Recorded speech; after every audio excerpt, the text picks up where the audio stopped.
Hello students, 11th commerce business studies के अंदर आप डिस्कस कर रहे हैं चैप्टर नंबर 2 जिसका नाम है फॉर्म्स ऑफ बिजनेस ओनरशिप। इसमें हम पढ़ रहे हैं पार्टनरशिप के बारे में और इस पार्टनरशिप के कॉन्सेप्ट और इसके फीचर्स के बारे में हम पिछले लेक्चर्स के अंदर डिस्कस कर चुके हैं। आज हम पढ़ने वाले हैं इसकी मेरिट्स के बारे में कि कौन कौन से लाभ या कौन कौन से गुण आपके साझेदारी व्यवसाय में होते हैं। तो अगर हम बात करें तो नंबर फर्स्ट पे आपका आता है इजी फॉर्मेशन एंड क्लोज़र। देखो, मैंने आपको पहले भी जब हम 2 फॉर्म पहले पढ़ चुके हैं उनमें डिस्कस किया था कि जब भी आप कोई मेरिट या डीमेरिट पढ़ें या समझें तो उसका कंपैरिजन दूसरे फॉर्म से करें। तो हम यहाँ पे इसका जो डिस्कशन है या इसका जो कंपैरिजन है वो हम कर रहे हैं किससे, कंपनी फॉर्मेट से।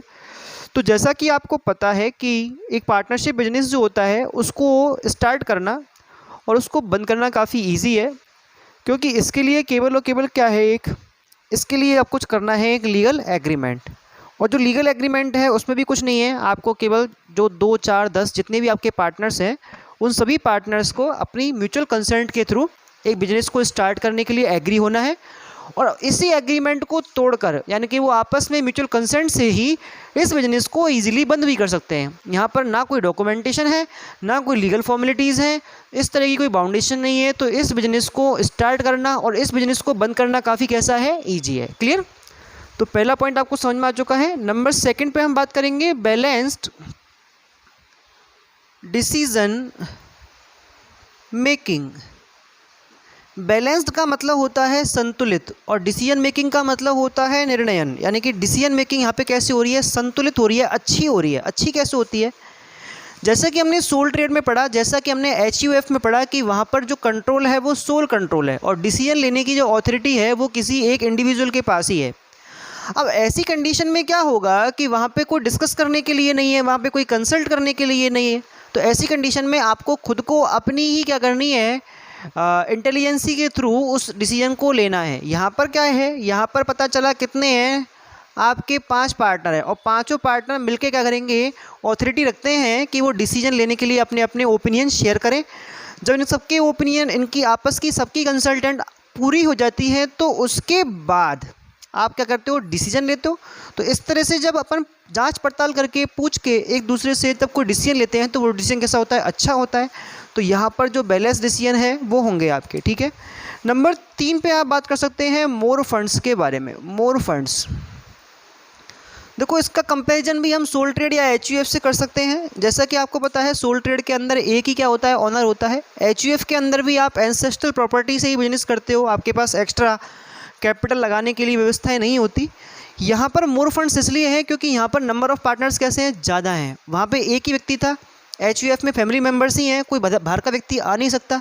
यहाँ पर हम 50 तक मैक्सिमम क्या कर सकते हैं, पार्टनर्स जुटा सकते हैं।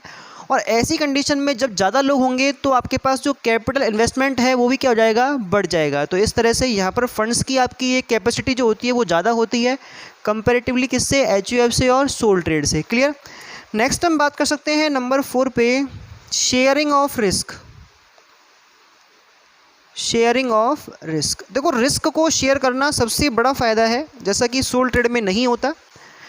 सोल ट्रेड में जितने भी प्रॉफिट्स हैं वो अकेला बंदा ही क्या करता है, रिसीव करता है, और जितने भी लॉसेज होते हैं, जितनी भी रिस्क होती है अकेले ही बेयर करनी पड़ती हैं। ये वहाँ पर एक अपने आप में एक डीमेरिट थी, लेकिन इस चीज़ को हमने यहाँ मेरिट के फॉर्म में पढ़ा है। यहाँ पर क्या होता है, जितने भी लॉसेज होते हैं, लायबिलिटी होती हैं, उन सबको शेयर किया जाता है। और जो शेयर होता है वो होता है अकॉर्डिंग टू पार्टनरशिप डीड, मतलब उन्होंने अपने कॉन्ट्रैक्ट के अंदर एक शेयरिंग रेशो डिसाइड किया होगा, या तो वो कैपिटल के अकॉर्डिंग या फिर वो अपने इक्वली क्या करेंगे, इस चीज़ को शेयर करेंगे। तो मतलब एक अकेले व्यक्ति को सारी की सारी रिस्क बियर नहीं करनी पड़ रही और ये उसके लिए कैसा है, कन्वीनियंट है। और लास्ट पे हम नंबर 5 पे बात कर सकते हैं सीक्रेसी या प्राइवेसी के बारे में। देखो सीक्रेसी में क्या है, यहाँ पर सीक्रेसी का मतलब होता है गोपनीयता, कि एक बिजनेस के अंदर जो बिजनेस सीक्रेट्स हैं वो मेंटेन रहे, उनके बारे में किसी थर्ड पार्टी को पता ना चले। तो इसका कंपैरिजन मैं आपको पब्लिक कंपनी से करूँगा। एक पब्लिक कंपनी जो होती है उसमें पब्लिक का इन्वेस्टमेंट इंक्लूड होता है, पब्लिक उसमें पैसा लगाती है। तो यहाँ पर इसके लिए कंपनी एक्ट में ही प्रोविज़न दिया हुआ है कि इस कंपनी को हर साल अपनी जो फाइनेंशियल सिचुएशन है कि इसने कितना लाभ कमाया, इसके पास कितने खर्चे हुए साल भर के अंदर, इसके पास कितने अपनी असेट्स अभी बची हुई हैं, कितने इसके ऊपर बोरोइंग्स हैं, ये सारी चीज़ें पब्लिकली इन्फॉर्म करना कैसा है ज़रूरी है। मतलब ये पब्लिक को इस चीज़ के बारे में बताएंगी, ये कंपलसरी है। इससे क्या होता है, यहाँ पर ढेर सारी इन्फॉर्मेशंस जो होती हैं वो लीक हो जाती हैं, मतलब यहाँ प्राइवेसी मेंटेन नहीं हो पा रही। जबकि इंडियन पार्टनरशिप एक्ट में पार्टनरशिप फर्म्स को लेके ऐसा कोई भी प्रोविज़न नहीं है। तो इन लोगों को या पार्टनर्स को या फर्म को इस तरह की जो इन्फॉर्मेशंस होती हैं उनको पब्लिक करना कैसा नहीं है, कंपलसरी नहीं होता। इसलिए हम ये कहते हैं कि यहाँ पर जो आपकी सीक्रेसी है वो मेंटेन है। क्लियर। नेक्स्ट हम बात करेंगे इसकी डीमेरिट्स या लिमिटेशंस के बारे में।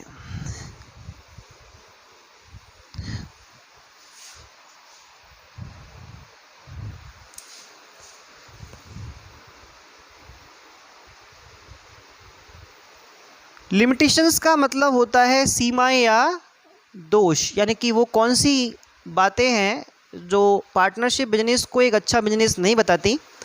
तो सबसे पहले हम बात करेंगे अनलिमिटेड लायबिलिटी के बारे में।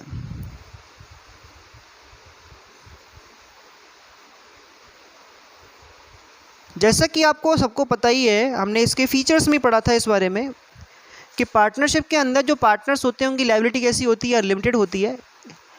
इसमें हर पार्टनर इंडिविजुअल और सभी पार्टनर्स जॉइंटली लायबिलिटीज़ को पे करने के लिए, लॉसेस को चुकाने के लिए क्या होते हैं, उत्तरदायी होते हैं।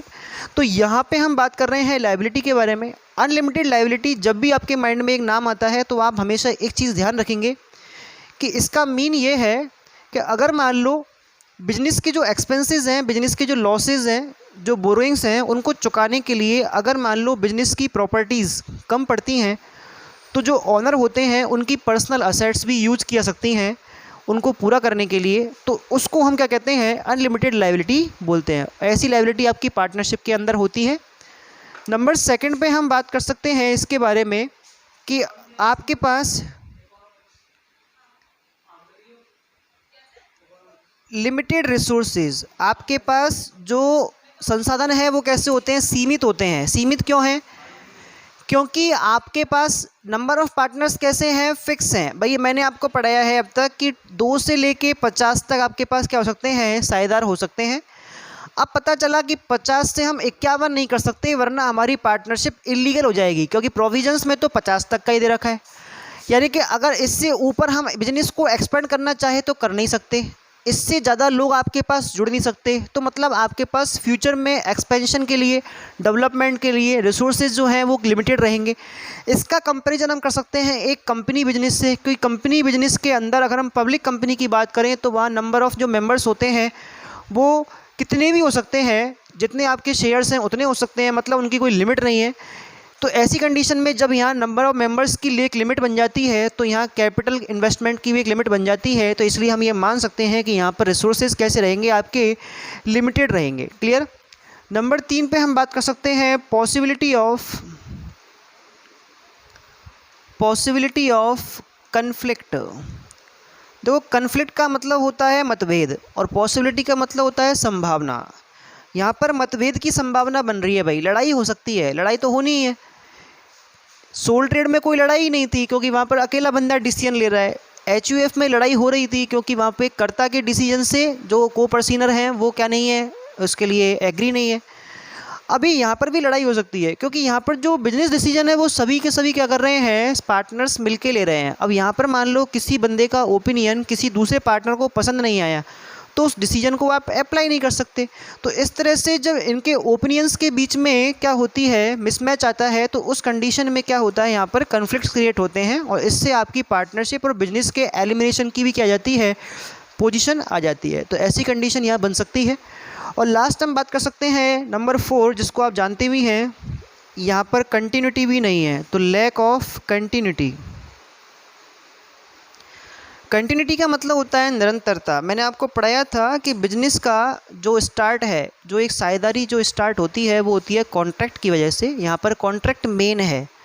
जब किसी पार्टनरशिप के अंदर कोई पार्टनर पार्टनरशिप से हटता है, रिटायरमेंट लेता है, या वो मर जाता है, पार्टनर की डेथ हो गई, या उसको दिवालिया हो गया, तो ऐसी कंडीशन में क्या होगा कि उस पार्टनर को पार्टनरशिप से हटना पड़ेगा।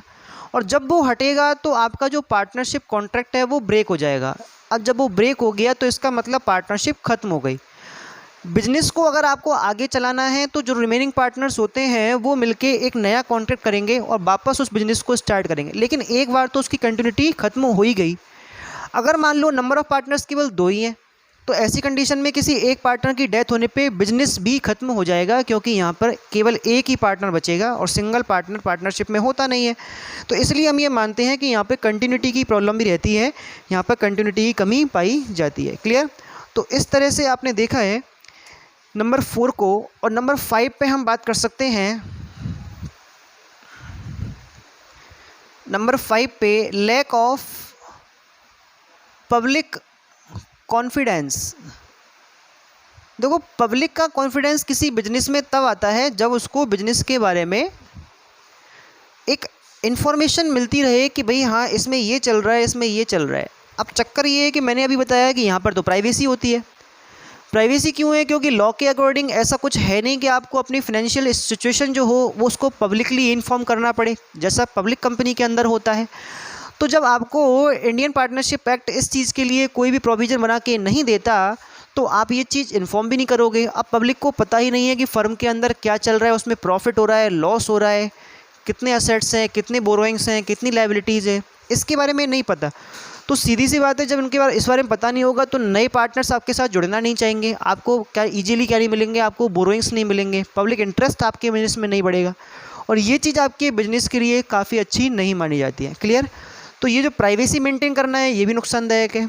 इधर हमने कंटिन्यूटी भी भंग कर दी है, इधर आपके कन्फ्लिक्ट्स भी क्रिएट हो रहे हैं, ओपिनियंस मैच नहीं हो रहे हैं, आपके पास रिसोर्सेज कम है क्योंकि आपके पास नंबर ऑफ़ पार्टनर्स कम है। और अनलिमिटेड लायबिलिटी क्यों होती है? क्योंकि आपका एक्सिस्टेंस एक जैसा ही है, यानी कि फर्म और पार्टनर्स दोनों एक दूसरे से जुड़े हुए हैं, यहाँ पर उनका एक्सिस्टेंस सेपरेट नहीं है, तो इसलिए यहाँ पे जो आपका लायबिलिटी है वो भी कैसा रहेगा? अनलिमिटेड रहेगा। क्लियर? तो इस तरह से हमने सिंपल बातें की पार्टनरशिप के मेरिट्स और डीमेरिट्स के बारे में। नेक्स्ट लेक्चर में हम डिस्कस करेंगे इसके टाइप्स के बारे में। Thank you.